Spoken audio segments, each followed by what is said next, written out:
Hello guys, तो आशा है कि आप लोग बढ़िया होंगे। तो आज के इस वीडियो में बताने वाला हूँ कि आखिर में नेक्स्ट 2005 में कुछ चेंजेज हुए या नहीं हुए, क्या स्टाइपेंड से रिलेटेड कुछ हुए या नहीं हुए, या फिर नंबर ऑफ सीट इंक्रीज हुए या नहीं हुए। ये सारी जानकारी आपको नेक्स्ट 2025 के बारे में इस वीडियो में आपको मिल जाएगा। थोड़ा सा मेरा गला खराब है, सम रीजन मैं बताना नहीं चाहता क्योंकि फ्रेशर हुआ था, उसमें मैंने ज़्यादा ही कुछ माहौल बना दिया था इसके इसी कारण। तो चलिए शुरू करते हैं इस वीडियो को। और फर्स्ट जानते हैं कि आखिर में नेक्स्ट 2025 क्या है। तो आप लोग सभी जानते होंगे कि अगर नेक्स्ट का प्रिपरेशन कर रहे हो तो आप लोग को पता होगा जो नेक्स्ट होता है वो क्या है। स्क्रीनिंग टेस्ट होता है, किसके लिए एक एंट्रेंस एग्जाम होता है जो जिसके थ्रू आप क्या कर सकते हो, नाइजर और सीबी जैसे एक बेहतरीन रिसर्च इंस्टीट्यूट में एडमिशन लेते हो। यहाँ पे किसी तरह का फैसिलिटी की कमी नहीं होती है। और यहाँ पे जो डायरेक्टली जो फंड करता है वो डिपार्टमेंट ऑफ एटॉमिक एनर्जी करता है।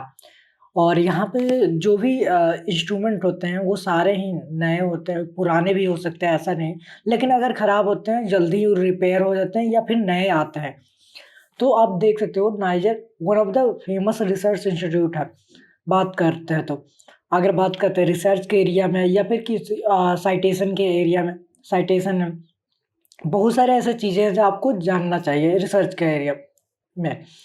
तो चलिए शुरू करते हैं। जो मेन इम्पोर्टेंस जो चीज़ें आती हैं निकल के आती हैं वो होती हैं सीट्स। आखिर में सीट्स कितने हैं और कितने स्टूडेंट आखिर में इस इंट्रेंस एग्जाम को क्लियर करने के लिए स्टूडेंट अप्लाई करते हैं एप्लीकेशन फॉर्म। जैसे कि आप देख सकते हो जो सीट्स होते हैं वो कितने होते हैं। नाइजर एक अच्छा रेप्यूटेड रिसर्च इंस्टीट्यूट है। यहाँ पे अगर बात करते हैं तो 101 सीटें हैं जनरल कैटेगरी में। जबकि अगर बात करते हैं ओबीसी एनसीएल की बात करते हैं, नॉन क्रिमिनल लेयर की बात करते हैं तो 54 सीटें हैं। जबकि एससी की बात करते हैं तो 30 सीटें हैं और एसटी की बात करते हैं 15 सीटें हैं और दिव्यांगजन के लिए 5% सीट इन ईच कैटेगरी, यानी कि 5% सब में। जबकि सीबीएस मुंबई क्या है, वो यूनिवर्सिटी ऑफ मुंबई के अंतर्गत आता है, इसी कारण इसमें सीटें कम है। लेकिन हाँ, इसमें भी अगर बात करते हैं तो यहाँ पे जो प्रोफेसर होते हैं वो बहुत ही अच्छे होते हैं। बाहर से प्रोफेसर आते हैं, पढ़ाते हैं और आपको एक अच्छा सा माहौल देते हैं और एक्सपोजर भी आपको अच्छा मिलता है दोनों इंस्टीट्यूट में। अगर बात करते हैं आईआईटी के प्रोफेसर भी यहाँ पर लेक्चर लेने के लिए आते हैं, आप जान सकते हो। और यूनिवर्सिटी को ऑफ मुंबई के अंतर्गत आते हैं। University of Mumbai one of the अच्छा यूनिवर्सिटी है। वहाँ के प्रोफेसर यहाँ पे क्लास लेते हैं, साथ में आईआईटी के प्रोफेसर भी यहाँ क्लास लेते हैं। और बहुत सारी चीज़ें हैं जो आपको जानना चाहिए। जो मेरा मेन मोटिव है आपको इन एग्ज़ाम के बारे में आपको जानकारी देना। तो आप पहले जो सीट है उनके बारे में हम जानकारी ले लेते हैं। अगर बात करते हैं सीट्स की तो कितने टोटल हो जाते हैं। सीबीएस मुंबई में 57 सीटें और नाइजर में 200 सीटें। इसके अतिरिक्त 2 सीटें और होते हैं दोनों ही इंस्टीट्यूट में, वो होते हैं जम्मू एंड कश्मीर वालों के लिए और लद्दाख वालों के लिए। तो वो 2 सीटें होते हैं, रिजर्व होते हैं।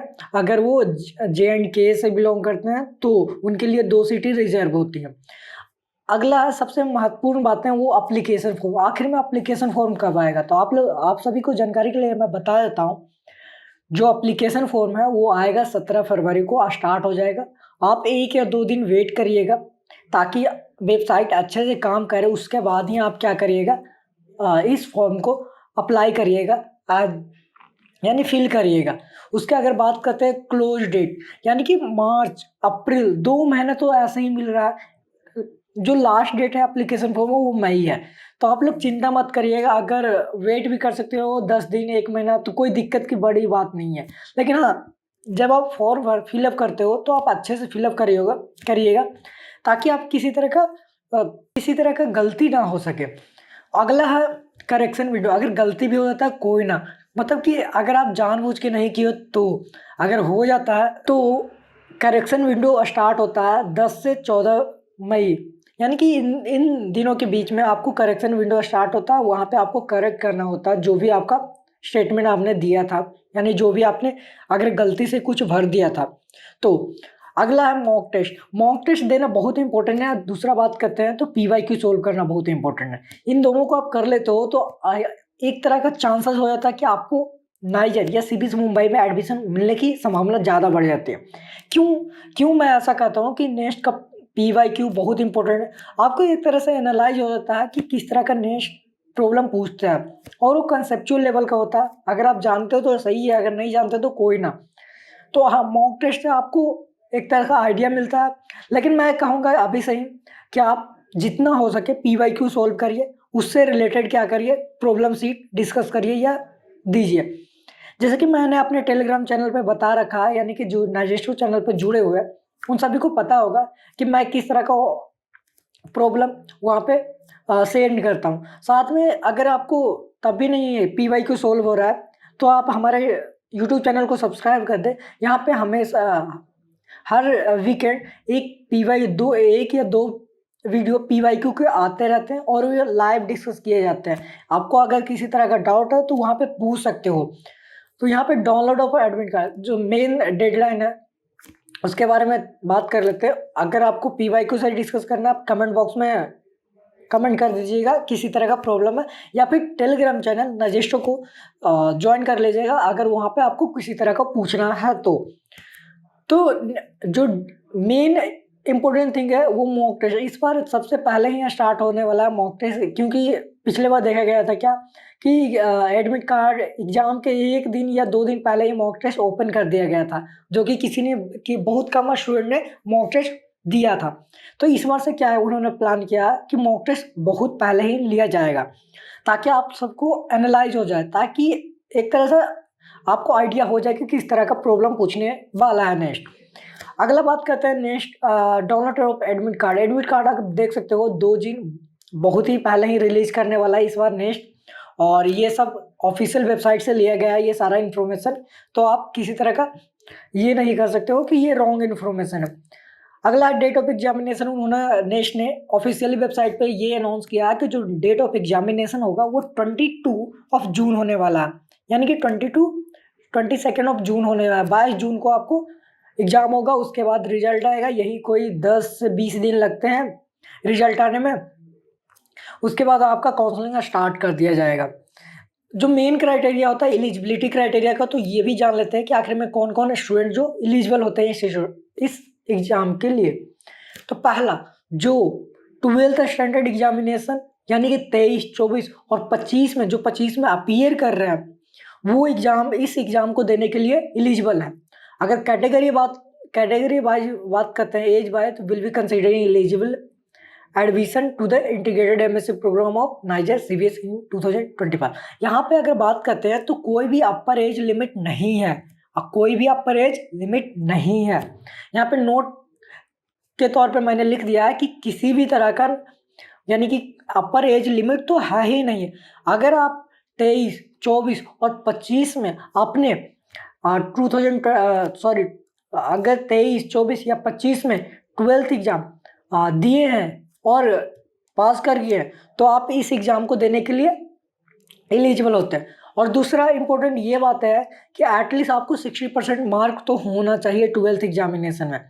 अगर आपका हो जाता है 60% मार्क तो आप क्या हो, एलिजिबल हो इस एग्ज़ाम को देने के लिए। अगला है शेड्यूल कास्ट के लिए और शेड्यूल ट्राइब्स के लिए, उन लोगों का कुछ मिनिमम रिक्वायरमेंट होता है 55% और बहुत सारा चीज़ें होते हैं इन लोगों के लिए और बढ़ावा देने के लिए। तो देखिए कैंडिडेट सिक्योर, अगर आप मेरिट लिस्ट 2025 में है तो अभी आपका क्या हो सकता है, एलिजिबल हो सकते हो क्या, नाइजीरिया सीबीएसई मुंबई जैसा एक बेहतरीन रिसर्च इंस्टीट्यूट में एडमिशन लेने के। अगला एप्लीकेशन फॉर्म की बात करते हैं तो उसका जो फ़ी कितना होने वाला। अगर फीमेल कैंडिडेट की बात करते हैं तो किसी भी कैटेगरी से रहा, ये इम्पोर्टेंट नहीं करता कि कोई भी कैटेगरी हो। अगर फीमेल कैंडिडेट है तो उनका लगने वाला है 700 रुपये। अगर जो एप्लीकेंट SC/ST से बिलोंग करते हैं उनका भी लगने वाला है 700 रुपये, और जो मेल है वो भी अनरिजर्व कैटेगरी या OBC कैटेगरी के हैं उनका लगने वाला है जस्ट डबल। अब क्यों ले रहे हैं ये तो नेक्स्ट से आप पूछ सकते हो बात करके।